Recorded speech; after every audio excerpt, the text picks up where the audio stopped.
आकाश जी के रोकने पे अन्या रुद्र एक दूसरे को देख कंफ्यूज निगाहों से आकाश जी को देखते हैं।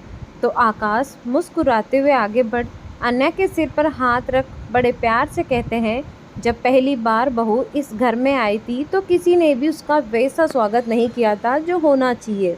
वो भी नहीं हुआ और ना कोई रस्म हुई थे। तो हमने सोचा जो तब नहीं हुआ सो अब होगा। इतना बोल आकाश जी पीछे मुड़ पुकारते हैं, सांची बेटा। सांची का नाम सुन अन्या सामने देखती है तो सांची अपने हाथों में आरती के थाल लिए आगे बढ़ रही थी और अन्या के सामने खड़े होते हुए मुस्कुराकर कहती है, वेलकम भाभी, सो गुड तो सी यू अगेन। इतना बोल सांची थोड़ा पीछे इशारा कर हल्की धीमी आवाज़ में कहती है, वरना न जाने मैं इस घर के मर्दों को कैसे संभालती। मुझे तो संभाले ही नहीं ये लोग संभलती मुझे तो संभाले ही नहीं ये लोग आपके सिवा ये काम में किसी के बस की बात नहीं। अन्या उसकी बात सुन हंसने लगती है क्योंकि सांची के एक्सप्रेशन बता रहे थे कि उसका एक्सप्रेशन काफ़ी हॉरिलेबल जो था। सांची अपनी बात कहे खुशी अन्या और रुद्र की आरती उतारती है और छोटे मोटी और रस्मों के साथ उन्हें अंदर आने का कहती हैं। रुद्र अन्या का हाथ थामे घर के अंदर कदम रखता है। अन्या अंदर आते ही चारों तरफ की सजावट और रौनक देख मुस्कुराते हुए कहती हैं, हाँ वाओ कितना प्यारा है सब। अन्या की तारीफ सुन रेहान जल्दी से आगे बढ़ कहता है, भाभी आपको पसंद आया। अन्या अपनी पलकें झपकाते हुए हाँ में इशारा करती है तो रेहान टेंशन से अपने बालों में हाथ फेर कहता है, ये सारा कमाल आपके प्यारे देवर का है। रेहान इतना ही कहता है कि शोर पीछे से उसके सिर पर एक चपत लगाते हुए कहता है, प्यारे या बेवकूफ़। शोरे की बातें रेहान अपना मुंह बनाता है तो अन्या हंसते हुए आगे बढ़ उसके गालों को प्यार से छूते हुए सबसे कहती हैं, थैंक यू सो मच, आप सब ने काफ़ी प्यारा सरप्राइज़ दिया है मुझे एंड सॉरी मेरी वजह से आप सबको बहुत कुछ झेलना पड़ा। अन्या की बात सुन आकाश जी कहते हैं, सॉरी बोलने की ज़रूरत नहीं है बेटा, हम सब जानते हैं तुमने काफ़ी कुछ अकेले ही फेस किया है, उसके सामने तो हमने कुछ भी नहीं किया, इसलिए बीती बातों को भूल जाओ और एक नई शुरुआत करो अपनी ज़िंदगी में। आकाश जी की बात सुन अन्या नम भरी आंखों में मुस्कुरा देती है। तभी माहौल को सेंटी होता देख शौर्य अन्या का हाथ पकड़ कहता है, और नई शुरुआत भाभी, हम द सुपरस्टार शौर्य मित्तल के स्टाइल में करेंगे। इतना बोल वो अन्या को अपने साथ सेंटर में ले जाता है और ढोल वाले को बजाने का कहते हुए अन्या को अपने साथ झूमने को मजबूर कर देता है। अन्या भी उनकी खुशी में हल्के हल्के थिरकती हैं और बाकी सबको ज्वाइन करने का इशारा करती हैं। सब भी अन्या का साथ दिए उसके साथ हो जाते हैं सिवाय रुद्र के। वो अन्या को ऐसे करते देख परेशान हो जाता है। वो उसे रोकने के लिए आगे बढ़ता है कि सब उसे भी अपने साथ होने के लिए मजबूर करने लगते हैं, पर रुद्र कैसे भी करके अन्या का हाथ पकड़ उसे संभालते हुए साइड ले जाता है और सोफे पर बिठा देता है। अन्या ये देख उसे जिद करती है कि जाने के लिए, पर रुद्र उसकी हेल्थ पे कोई चांस नहीं ले सकता था, इसीलिए उसने अपनी आंखें दिखाकर चुपचाप उसके साथ बैठने का कहता है। अन्या अब उसके आगे कुछ कह नहीं पाती और मुंह बनाकर उसे देखती है हुई मुंह फेर लेती हैं और सामने सबको एंजॉय करता देख वो भी सब टेंशन भुलाकर एंजॉय करने लगती हैं। सब सच में काफ़ी खुश लग रहे थे। वो पल उनकी ज़िंदगी के सबसे अलग पल था। शौर्य और रेहान ने पूरे घर को अपने साथ नचा डाला था। कुछ पल में सब थककर वापस सोफे पर बैठ जाते हैं। सांची अन्या के पेट पर हाथ रख बेबी की हलचल महसूस करने की कोशिश कर रही थी। बेबी ने जैसे ही किक किया, सांची खुशी से उछलते हुए कहती है, भाभी की किक मैंने महसूस किया है। ये किक सुनकर रेहान भी एक्साइटेड हुए कहता है, रियली मुझे भी फील करना है। इतना बोल रेहान जैसे ही काफ़ी एक्साइटेड हुए अन्या के पास आता है और अपना सिर पेट के पास झुकाता है कि रुद्र अपनी एक उंगली से रेहान के सिर पर पॉइंट कर उसे पीछे हल्का धक्का देता हुआ उसके सिर पर एक फिलक देता है, जिससे रेहान दर्द से करारते हुए अपना सिर सहलाकर कहता है, ओहो भाई, क्या कर रहे हो, दर्द हो रहा है। रुद्र उसकी बात सुन काफ़ी बेपरवाही से कहता है, हाँ इसके लिए तो मारा। इतना बोल वो एक स्ट्राइक वार्निंग के साथ कहता है, डॉक्टर ने तुम्हारी भाभी का बहुत ज़्यादा ख्याल रखने को कहा है, इसलिए आज से तुम्हारा ये उछलना कूदना बंद। ये खुद रेहान मुंह बनाते हुए कहता है, भाई मैं प्रेग्नेंट थोड़ी हूँ जो आप मुझे हिदायत दे रहे हैं। रेहान की बात सुन सब हंसने लगते हैं तो रुद्र उसे काफ़ी सीरियस लुक लिए कहता है, आई नो, पर हिदायत की तुम्हारी भाभी से ज़्यादा तुम्हें ज़रूरत है, इसीलिए बी केयरफुल। रुद्र के लुक देख रेहान मुंह सिकोड़ पीछे हट जाता है। आकाश जी और दिग्विजय जी रुद्र को यूँ अन्या की केयर करते देख उसके लिए और अपने आने वाले बच्चे के लिए ओवर प्रोटेक्टिव होते देख मुस्कुरा देते हैं। आकाश जी रुद्र को अस्वस्थ करते हुए कहते हैं, रुद्र तुम चिंता मत करो, यहाँ सब मिलकर अन्या का ख्याल रखेंगे। भले इस घर में कोई बुजुर्ग महिला नहीं है, लेकिन तुम्हारे और रेहान के वक्त में भी हम सब ने देखा और सीखा भी है। आकाश अपनी बात कहे दिग्विजय जी की तरफ देख कहते हैं, क्यों डैड, सही कहा ना। दिग्विजय जी भी आकाश जी की बात सुन पुराने पलों को याद कर हंसते हुए कहते हैं, हाँ बिल्कुल, तुम्हें याद है वो रुद्र के वक्त मैंने और तुमने मिलकर वो लड्डू बनाए थे कौशल्या के लिए। आकाश जी भी उसकी बात सुन हामी भरे कहते हैं, हाँ याद है, जिसके लिए आपने 2 बार बर्तन जलाए थे और कौशल्या से आपको डांट पड़ी थी। ये सुन रेहान क्यूरियस हुए कहता है, सच में डैड, दीनू बाबा को माँ से डांट पड़ी थी। आकाश जी रेहान की बात सुन हामी में सिर हिलाए कुछ कहते हैं कि दिग्विजय जी जल्दी से बात बदलते हुए कहते हैं, ऐसा कुछ नहीं, और उस दिन तो सारी गलती इस आकाश की थी और बस इसी के बचने के लिए हमने थोड़ा सा। आकाश जी तुरंत ही दिग्विजय जी की बात काट चढ़े हुए स्वर में कहते हैं, मुझे बचाने के लिए या खुद बचने के लिए? आपने सारा इल्ज़ाम हम पे लगाया था और जिसकी वजह से कौशल्या ने खुद मुझे वो सारे बर्तन धुलवाए थे। वो सारे पल याद? दिग्विजय जी अनजान बन कहते हैं, हाँ हाँ जो भी हुआ, पर अंत में वो लड्डू तो कितने अच्छे बने थे, याद हैं?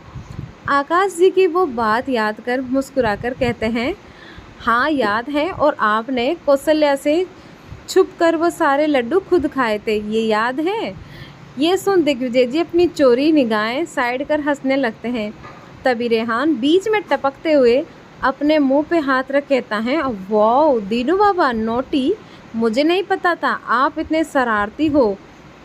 फिर खुद के कॉलर को टसन से ठीक करते हुए कहता है, अब पता चला ये जीन्स मुझे कहाँ से मिले हैं।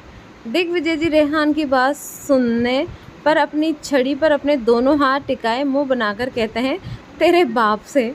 रेहान उसके चेहरे के करीब थोड़ा झुक शरारती अंदाज में कहता है, और मेरे बाप को उनके बाप से। क्यों, सही कहा ना?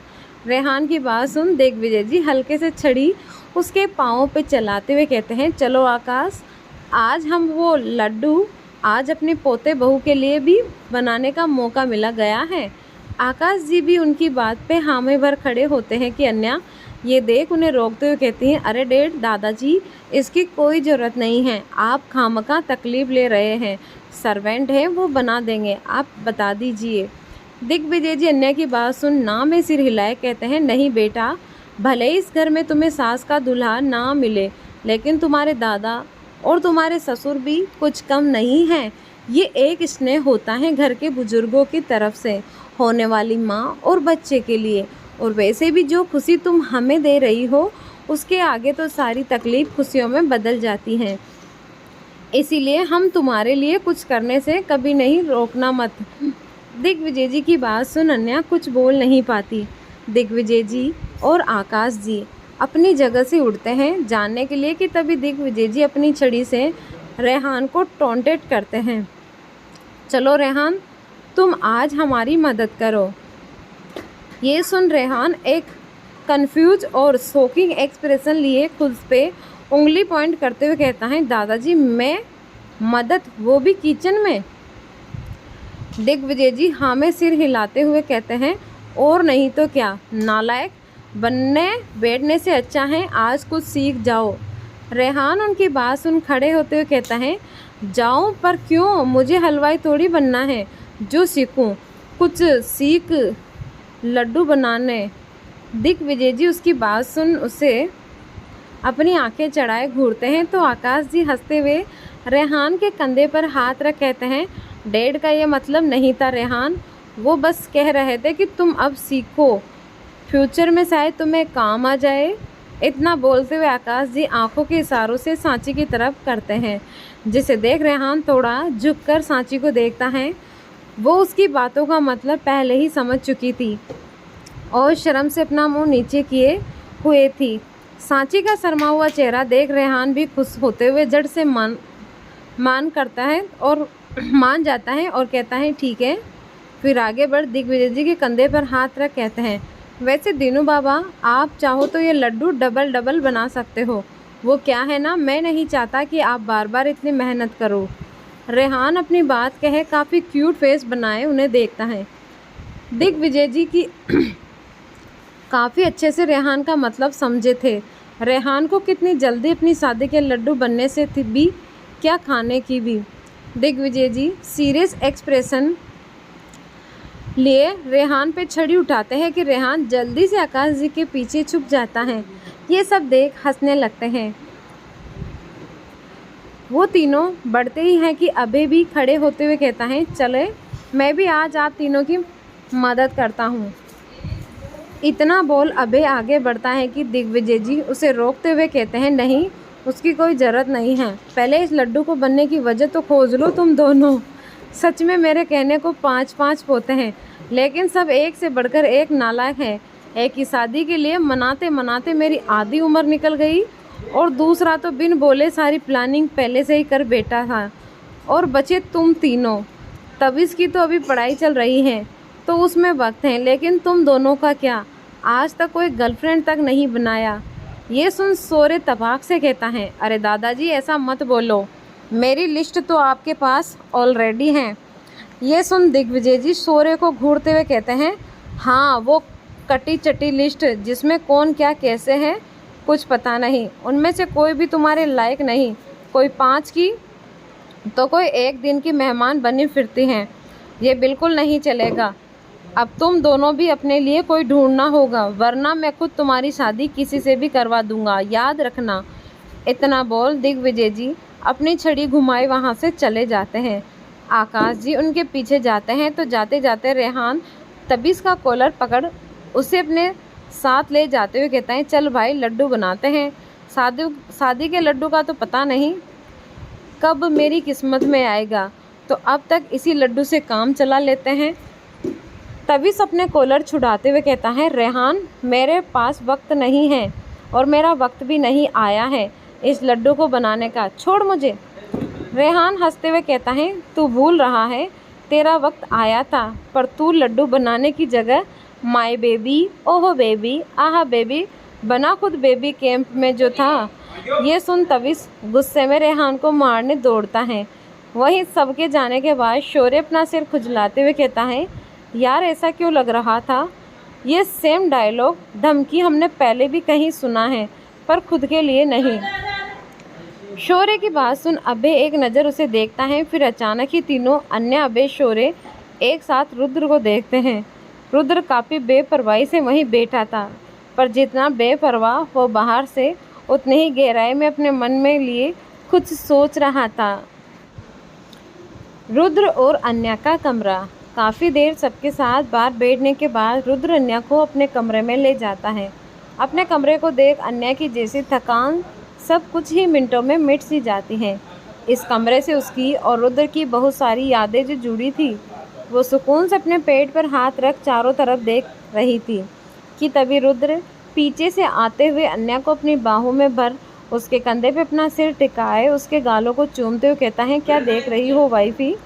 अन्या उसकी बात सुन मुस्कुराकर रुद्र के हाथों में अपने हाथों को मजबूती से जकड़े कहती हैं, अपने सपने को देख रही हूँ। बीते कुछ वक्त में इतना कुछ हो गया कि आपका साथ, ये कमरा, परिवार की खुशी सब एक सपने जैसा लग रहा था। रुद्र अन्या की बात सुन अपनी आंखें बंद कर अन्या को महसूस करते हुए कहता है, बीते दिनों के लिए और थैंक हम।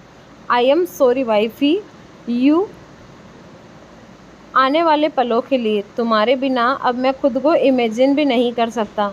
मैंने और हमारे कमरे में तुम्हें बहुत मिस किया। I miss you. Anya Rudra की बात पे अपना हाथ उठा उसके गालों को छूते हुए खुद भी अपनी आंखें बंद कर लेते हुए कहती हैं, I miss you too Rudra. दोनों कुछ वक्त यूं ही एक दूसरे की आगोश में डूबे रहते हैं। कमरे में सिर्फ खामोशी में उनकी धड़कनों की आवाज़ और उनकी सांसों की खुशबू थी। तभी अन्या के मुंह से आह की आवाज़ निकलती है, जिसे सुन रुद्र अपनी आंखें खोल देखता है तो अन्या अपने पेट पर हाथ रख मुस्कुरा रही थी। ये देख रुद्र भी अपना सिर सहलाता हुआ मुस्कुरा देता है। फिर अन्या को बेड के पास ले जाता है तो अन्या उसे देख हंसते हुए कहती है, देख रहे हैं इसकी शैतानी, जरा सा इग्नोर क्या किया, कितने ज़ोर से उछल कूद करने लगा, जैसे कह रहा हो कि मम्मा डैड आप मुझे भूल नहीं सकते, मैं भी हूँ। इतना बोल अन्या अपने पेट पर हाथ रखते हुए मुस्कुरा देती हैं। रुद्र अन्या की बात सुन वो भी उसके पेट पर हाथ रख काफ़ी प्राउड से कहता है, आखिर बेटा किसका है। अन्या उसकी बात तुरंत काट एटीट्यूड से कहती है, मेरा। ये सुन रुद्र अपनी आईब्रो उचकाते हुए कहता है, अच्छा सिर्फ तुम्हारा। अन्या झट से हाँ में सिर हिलाते हुए कहती है, हाँ बस मेरा बेटा मेरा है। फिर थोड़ा मुंह बनाते हुए कहती हैं, लेकिन हरकतें, आदतें और गुस्सा सब कुछ डैडी वाले हैं इसके। ज़रा सा इग्नोर करो तो डैडी जैसे मुंह फुला लेता है और मुझे तंग करता है और हमेशा सबके अटेंशन में रहना चाहता है और ज़िद्दी। अन्या अपने सिर पर हाथ रख एक आह भरते हुए कहती है, हाय पूछो मत, बिल्कुल आप पे गया है। ये बात सुन रुद्र अपनी आंखें छोटी करते हुए कहता है, मुझ पे। अन्या झट से पलकें झपकाते हुए हाँ में सिर हिलाती है तो रुद्र भी अन्या का साथ दिए हल्के अफसोस में कहता है, हाँ अब कह रही हो तो मुझ पे ही गया होगा। वैसे भी आधी आधी रातों को आइसक्रीम की जिद मैं ही मचाता हूँ और छोटी छोटी बात पे गुस्सा भी करता हूँ। सुबह भी नहीं उठता हूँ और रात रात को साहिल के साथ फाइटिंग और एक्शन वाली मूवी भी देखता हूँ और बाद में खुद ही लड़ता भी हूँ और उसके बाद अपनी मम्मी से चुप के जो नुक्कड़ पे चाट गोल गप्पे भी खाने की जिद मैं भी करता हूँ। अपनी बात कह रुद्र अन्या की तरफ देख कहता है ना। अन्या का तो उसकी बात सुन मुंह बन जाता है। वो बातों को बदलते हुए कहती है, हाँ वो सब बात अलग है। आफ्टर ऑल मैं प्रेग्नेंट हूँ और ये बेबी रुद्र राय चौहान का है, इतना तो बनता है। वैसे आपको ऑफिस नहीं जाना, अमन का कॉल आया था। अन्या को बात बदलते हुए देख हल्का मुस्कुराकर उसे देखता है, फिर उसकी खुद की बाहों में भर क्यूटली कहता है, नहीं मेरा मन नहीं है, सोच रहा हूँ मैटरनिटी लीव ले लूँ। वाइट से मैटरनिटी लीव का सुन अन्या थोड़ी दंग हो जाती है, क्योंकि रुद्र उसके प्रेगनेंसी में काफ़ी स्ट्रिक्ट भी था और पूरे दिन उसके स्ट्रिक्स में रहना तो अब अन्या के बस में नहीं था। इसीलिए वो झट से नाम में सिर हिलाते हुए उसे खुद से दूर करते हुए कहती है, नहीं कोई ज़रूरत नहीं है इसकी, और वैसे भी मैटरनिटी लीव लास्ट के कुछ मंथ में होता है, अभी तो 5 मंथ हो रहे हैं। और सबसे बड़ी बात, प्रेग्नेंट मैं हूँ आप नहीं, इसीलिए सारे बहाने छोड़े और काम पे जाइए। बहुत लीव आपने ऑलरेडी ले ली हैं। अन्या अपनी बात जल्दी जल्दी एक्सप्लेन करते देख रुद्र मन ही मन मुस्कुरा देता है। उसे अन्या को वो काफ़ी आराम से कहता है, छेड़ने में मज़ा आ रहा था। वो क्या हुआ वाइफी, आखिर बॉस हूँ मैं, मेरी कौन सी न जाने पे सैलरी कटेगी। इतना बोलते हुए रुद्र आराम से बेड पर लेट जाता है और अपनी टांगों को दोनों हाथों को अपने सिर के पीछे टिकाए कहता है, और करती भी हैं तो क्या, तुम्हारे पति के पास बहुत पैसे हैं वाइफी, सो रिलैक्स। इतना बोल रुद्र अन्या को अपने करीब खींचता ही है कि अन्या झट से उसे दूर होते हुए उसे भी उठने को कहती है। रिलैक्स कैसे रिलैक्स, आप पूरे दिन में घर में नहीं रह सकते, ये अच्छा थोड़ी लगता है, आपको अपने काम पे जाना चाहिए। अन्या रुद्र की बातों को काफ़ी लाइटली लिए कहती हैं। रुद्र अन्या की बातों को काफ़ी लाइटली लिए कहता है, वाइफी अगर मैं ऑफिस चला गया तो तुम मुझे बहुत मिस करोगी। अन्या उसके बहाने देख ज़बरदस्ती की मुस्कान के साथ कहती हैं, वो तो मैं आपको कॉल कर लूँगी। रुद्र अन्या की बात सुन कुछ सोचते हुए कहता है, तो वो तो ठीक है वाइफी, तुम कॉल कर लोगी, पर अगर मेरे बच्चे ने मिस किया तो वो कॉल कैसे करेगा? इसीलिए मैं क्या कहता हूँ ऑफिस। वो इतना ही बोल कहता है कि अन्या उसे काफ़ी तीखी नज़रों से घूरती है, जैसे कह रही हो अब एक और बहाना सुनने के मूड में वो बिल्कुल नहीं है। ये देख रुद्र जल्दी से एक घूंट अपने कंठ में दबाए कहता है, मेरा मतलब है कि मैं ऑफिस तो भी जाऊंगा। फिर जल्दी से थोड़ा झुक अन्या के पेट के पास जाते हुए कहते हैं, जूनियर चौहान अपनी मम्मा को तंग मत करना ज़्यादा, डैडी को मिस करने पे डैडी जल्दी जल्दी काम ख़त्म कर तुम्हारे पास आएंगे, ओके? इतना बोल रुद्र अन्या को देखता है जैसे जाने की परमिशन मांग रहा हो। ये देख अन्या की हंसी छूट जाती है। वो रुद्र को बेड पे धक्का देते हुए खुद की बाहों में जाते हुए कहती है, आज से नहीं कल से मैं खुद को प्रिपेयर कर लूँगी कुछ पल की जुदाई के लिए। ये सुन रुद्र झट से कुछ कहने को होता है, तो फिर मैं क्या? वो इतना ही बोल पाता है कि अन्या उसके होठों पर अपने होठ रख उससे रोक देती हैं और एक छोटी सी स्वीट सी किस करते हुए कहती हैं, कुछ नहीं कहेंगे, बस मेरे साथ रहें। इतना बोल अन्या मुस्कुराते हुए उसके हाथ में अपने हाथ फंसाकर उसी कसकर थाम लेती हैं। ये देख रुद्र भी उसका साथ देते हुए उसे प्यार से देखने लगता है और प्यार से उसके माथे पर किस करता है। दोनों वापस से बस एक दूसरे में खोए से रहते हैं। ये खामोशी भरे पल भी उनके लिए उतने ही खास होते हैं जहाँ आंखें दिल धड़कन जुबान से ज़्यादा कह जाती हैं, क्योंकि उनके दायरे अल्फाजों में जो नहीं बनते होते। वहीं दूसरी तरफ सांची अपना बैग उठाए सबसे अलविदा लिए अपने घर जाने को निकलती है और साथ ही रेहान को कॉल करती हैं ताकि वो उसे छोड़ दे, पर रेहान तो जैसे हवा हो गया था। वो उसे कहीं भी नहीं मिल रहा था, अब न अपना फ़ोन उठा रहा था। ये देख सांची कंफ्यूज सी इधर उधर देखती हुई कॉरिडोर में चल रही थी कि तभी एक हाथ मजबूती से थाम उसे अपने साथ पिल्लर के पीछे लिए आता है। सांची की पहले हल्की चीख निकलती है, लेकिन जब अपने सामने रेहान को देखती हैं तो हल्का उसके कंधे पे मारते हुए कहती, रेहान क्या कर रहे हो? मुझे डरा दिया। और कहाँ थे? कब से ढूंढ रही थी तुम्हें। ये सुन रेहान काफ़ी क्यूरली कहता है, जरा अपने दिल में झांक के देखना था सोना, शायद जल्दी मिल जाता। सांची उसकी ये लाइन सुन नॉर्मल हंसी हुई उसके गालों को पिच करती है। ओ माई चीजी पाई, ये इतना सारा चीजी लाइन तुम लाते कहाँ से हो? रेहान बारे कामली में कहता है, फैक्ट्री है ना अपनी। ये सुन सांची उचकती हुई कहती हैं, क्या? रेहान सांची के एक्सप्रेशन को साइड में रख जल्दी से उसे अपनी बाहों में जकड़ते हुए बड़े रोमांटिक अंदाज में कहता है, ये सब छोड़ो सोना, मैं क्या बोलता हूँ, हम भी अपनी फैक्ट्री में क्यों ना अपने जैसे प्रोडक्ट बनाएं, मेरी तरह हैंडसम एंड क्यूट और तुम्हारी तरह intelligent and caring, hard working, responsible वाले क्वालिटी का, जिसका नाम हम। इतना बोल रेहान कुछ सोचते हुए आगे कहता है कि सांची उसके दोनों हाथों से उसे पूछे पूछ करते हुए थोड़े हैरानी से कहती है, होल्ड ऑन रेहान, ये तुम्हारे हवा के घोड़े जो बिना लगाम के आगे बढ़े जा रहे हैं, इससे बोलो जरा रुक जाए, अभी इसमें बहुत टाइम है। रेहान ये सुन मुँह सिकोड़ बच्चों जैसे जिद करता है, क्यों नहीं, कोई टाइम नहीं है, मुझे तो अभी चाहिए, लेट्स मेक इट्स सो सोना प्लीज़। सांची उसकी बात सुन कुछ शौक में कहती हैं, क्या प्लीज़, ये कोई सिस्नेंस का चोको चिप्स हैं या डोरेमोन का गैजेट है जो तुम मुझे प्लीज़ कहोगे और मैं तुम्हारी बात मान कर कहीं से लाकर या अपने पॉकेट से निकाल कर दे दूँ। इतना बोल सांची अपने सिर पर हाथ रख जैसे खुद से कहती हैं, हद है ये लड़का, कभी भी कुछ भी डिमांड करता है। रेहान सांची को यूँ देख हंसने लगता है, क्योंकि सांची सच में रेहान की बातों को सीरियसली ले बैठ गई। रेहान की हंसी देख सांची अपने कंफ्यूज एक्सप्रेशन में देखती हैं तो रेहान उसके दोनों गालों को पिच करते हुए उसके लिप पर छोटी सी किस करते हुए कहता है, ओ माई सोना, यू आर सो क्यूट हो ना, मैं तो बस मजाक कर रहा था, अभी तो मैं खुद बच्चा हूँ, ऊपर से मैं तुम्हें शेयर करने के कोई मूड में नहीं हूँ, और जो इस घर में जूनियर चौहान आने वाला है वो ही काफ़ी है हम सब के लिए, तो तुम बेकार में इतना टेंशन ले रही हो, तुम बस उसकी जल्दी से चाची बन जाओ और उसके चाचा को और कहीं कोई नहीं चाहिए।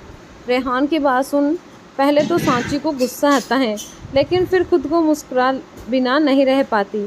वो रेहान की आंखों में प्यार से देखते हुए उसके करीब बढ़ती है और अपनी उंगलियों को उसके चेहरे पर काफ़ी कसी से चलाते हुए कहती है, अच्छा। रेहान सांची के एहसास में खोने की लगता कि सांची जल्दी से उसके बालों को बिगाड़ते हुए शरारत से कहती हैं, तो उसके चाचू को बोल दो घोड़ी ले चढ़ ले आए अपनी सांची। अब उसकी चाची कब से उसका इंतज़ार कर रही है। इतना बोल सांची हंसते हुए भागने लगती है। पहले रेहान उसकी हरकत पर हैरान होता है, पर जब उसकी बातों का मतलब समझता है तो वो भी खुशी से एक्साइटेड हुए सांची की तरफ भागने लगता है। नेक्स्ट मॉर्निंग रुद्र ऑफिस तो जाता है, पर अन्या को हिदायतें की लंबी चौड़ी लिस्ट दिए जाता है, जिससे अन्या अब खुद परेशान हो जाती है, पर उसे रुद्र का ये केयरिंग नेचर काफ़ी ज़्यादा पसंद आता है। रुद्र के जाने के बाद दिग्विजय जी और आकाश जी का काफ़ी बढ़कर अन्या का ख्याल रखते हैं। उसकी छोटी छोटी चीज़ का अन्या तो घर में लगता ही नहीं कि उसकी सास नहीं है। वो काफ़ी खुश थी सबकी इतनी अटेंशन और प्यार पाके। रुद्र काफ़ी वक्त के बाद ऑफिस गया था तो काफ़ी बिजी था, लेकिन इतने बिजी होने के बाद अन्या को हर 2 घंटे में कॉल करता और यहाँ तक दोपहर में उसके साथ लंच करने खुद आता। अन्या उसे देख काफ़ी खुश होती। शाम का वक्त अन्या गार्डन में बैठी अपने पेट पर हाथ रख अपने बच्चे की हलचल महसूस कर रही थी। वो इतना प्यार एहसास था कि अन्या के दिल में सुकून और होठों पे मुस्कान खुद ब खुद बिखर जाती थी। अन्या अपने बच्चे के साथ ये पल जीते हुए काफ़ी खुश लग रही थी कि तभी उसका ध्यान उसके फ़ोन की घंटी पे जाता है, जिससे उठाकर अन्या चेक करती है तो उसमें रुद्र का ही मैसेज आया होता है, मुझे लौटने में ज़रा सी देर हो जाएगी वाइफी, इसीलिए तुम बाहर ज़्यादा देर बैठकर मेरा इंतज़ार मत करना।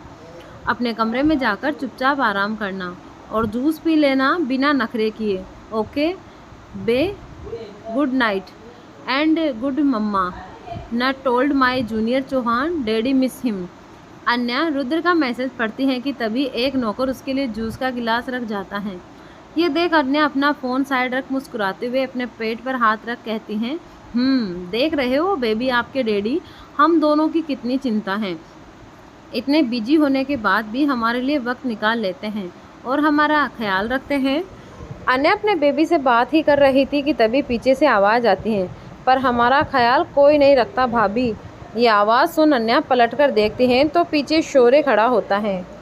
अन्या उसे देख मुस्कुराते हुए कहती हैं, अरे शौर्य, तुम यहाँ इस वक्त। शौर्य अपने साथ लाए 2 पैकेट को अन्या की तरफ बढ़ाकर उसके पास बैठते हुए कहता है, क्यों भाभी, मैं इस वक्त नहीं आ सकता। आज कोई ख़ास काम नहीं था और न ही कोई शूट था, तो सोचा बस आपको थोड़ी देर कंपनी दे दूँ। मुझे पता है वो मेरा बर्बोलिक दोस्त अपने काम में ऐसा वायलेस्ट होगा कि खुद भी सुध की भूल जाएगा और आपको अकेला छोड़ दिया होगा। अन्या उसकी बात सुन हंसते हुए कहते हैं, अरे नहीं शौर्य, ऐसा नहीं है। रुद्र मेरा काफ़ी ज़्यादा बढ़कर ख्याल रखते हैं और आज काफ़ी वक्त बाद ऑफिस गए तो बस थोड़ा काम बढ़ गया, लेकिन उन्होंने कहा वो बस कुछ वक्त में आते ही होंगे। इतना बोल अन्या उस पैकेट को चेक करते हुए कहती है, वैसे ये क्या है। शौर्य एक पैकेट की तरफ इशारा करते हुए कहता है, भाभी, ये यहाँ का एक फेमस माता रानी का मंदिर है, उसका प्रसाद है। और दूसरे पैकेट में आते वक्त केक शॉप दिख गया तो सोचा आपके लिए कुछ फेमस लेते जाऊँ, आपके साथ हमारे जूनियर को भी अच्छा लगेगा।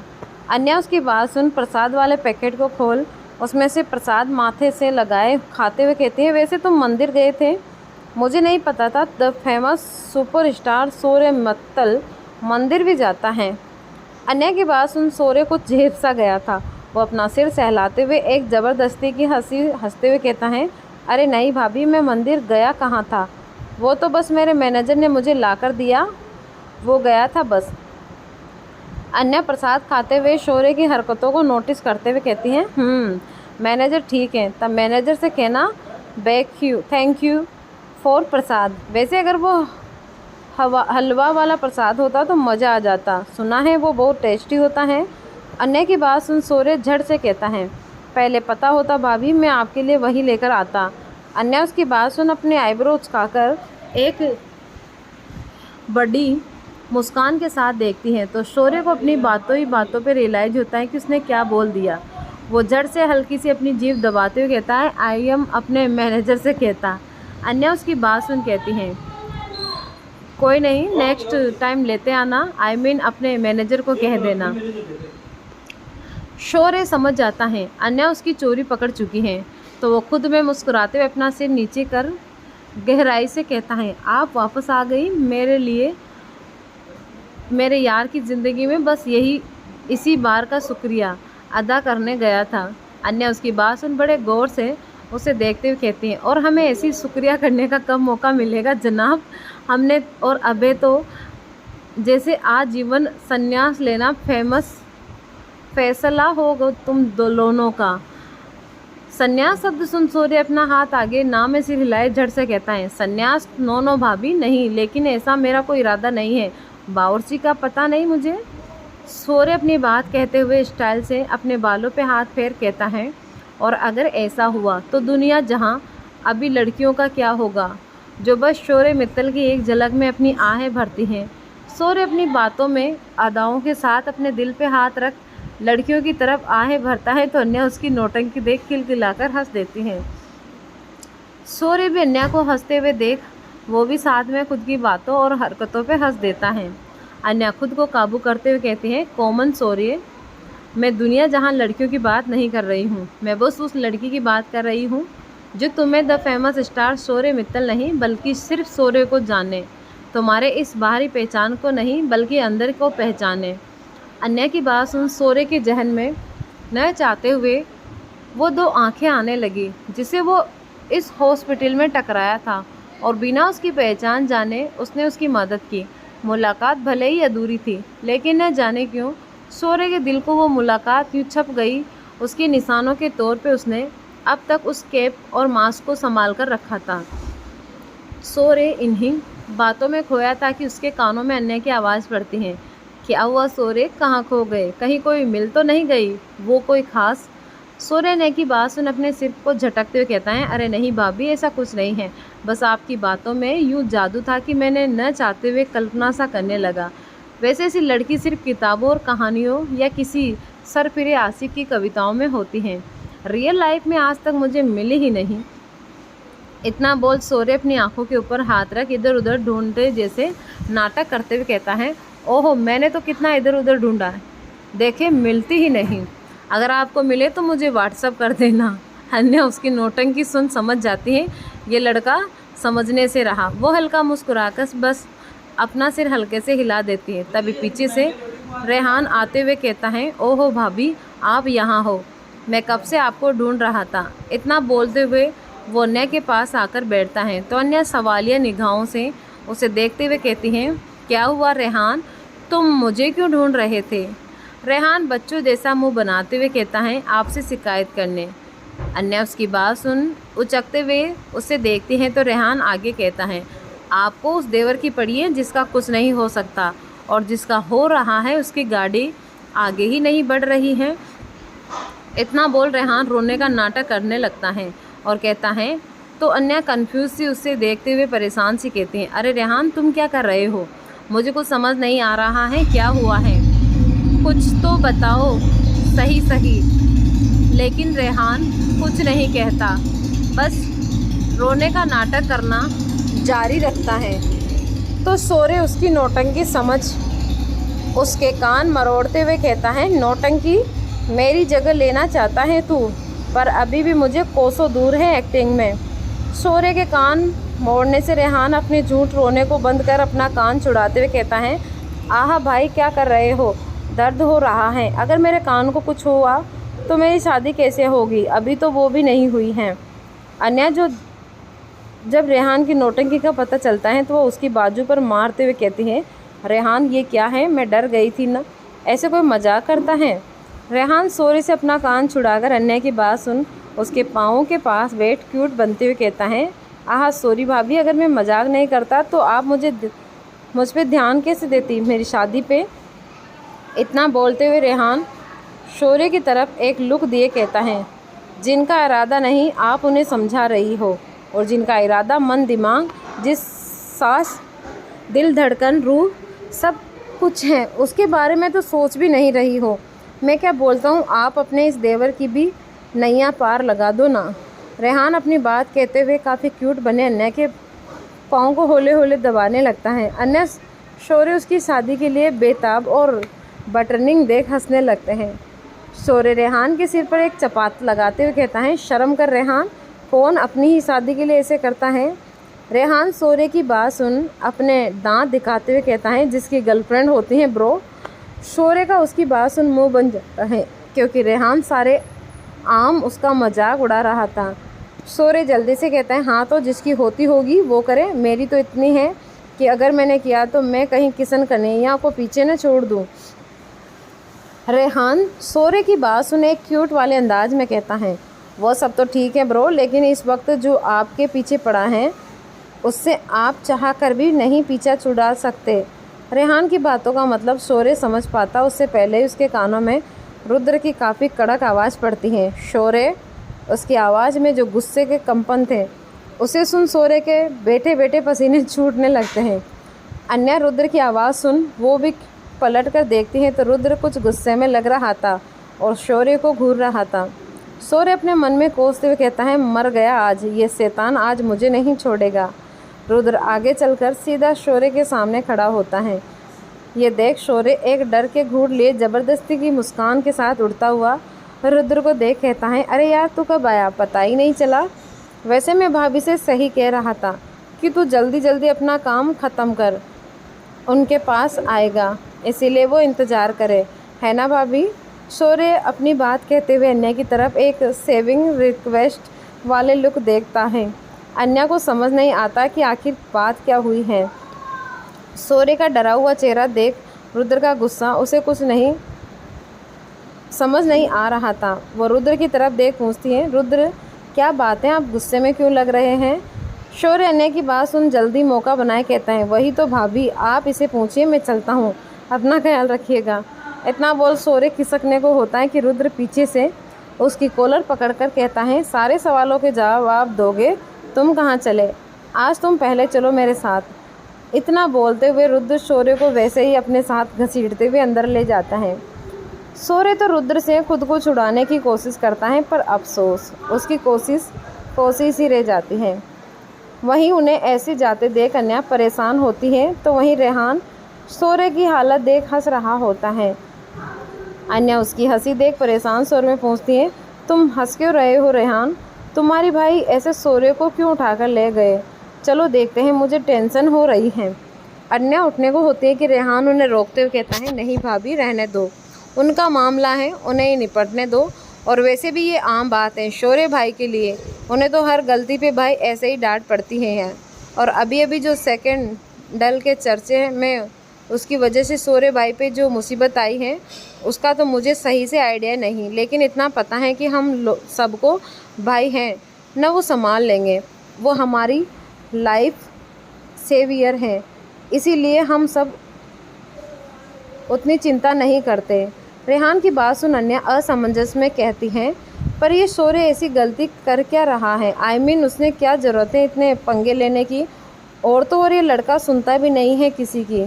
रेहान अन्या की बात सुन हामी भर कहता है, हाँ ये तो शौर्य भाई काफ़ी बेफिक्र किस्म के इंसान हैं, और तो और अगर लास्ट सुनते हैं तो भाई के डर का गुस्से में, पर वो भी अपने मोड़ पे। सच में उनकी लाइफ में कोई होना चाहिए जो उसके काबू करे, बिल्कुल आपकी तरह जैसे आपने भाई को सुधार दिया। अन्या उसकी बात सुन कुछ नहीं कह पाती, बस मन ही मन शौर्य के लिए सोच परेशान सी होती है। वहीं दूसरी तरफ शौर्य के अपार्टमेंट के सामने काफ़ी सारी मीडिया थी उससे क्लियर फिक्सन के लिए, पर वो तो था ही नहीं अपने घर पे। उसका मैनेजर असिस्टेंट सब परेशान थे, किसी के बस में नहीं था मीडिया को समझाने का। सारी मीडिया को देख ऐसा लग रहा था कि आज वो शौर्य को दबोचने के इरादे में आए हैं। तभी कुछ पल में सबके फ़ोन पर एक साथ मैसेज की बीप आती है। सारे मीडिया के लोग अपना अपना फ़ोन चेक करते हैं और एक दूसरे की शक्ल देख वहाँ से निकलने का इशारा करते हैं। सारी मीडिया चुपचाप वहाँ से निकल जाते हैं। भीड़ हटते देख शौर्य के आदमी सब चैन की सांस ले गए हैं। वहीं कुछ दूर खड़ी एक लड़की जिसने एक लॉन्ग जैकेट हुडिया पहनी थी, साथ ही मुंह पे मास्क लगाया हुआ था, बस उसकी 2 काली काली आंखें दिख रही थी।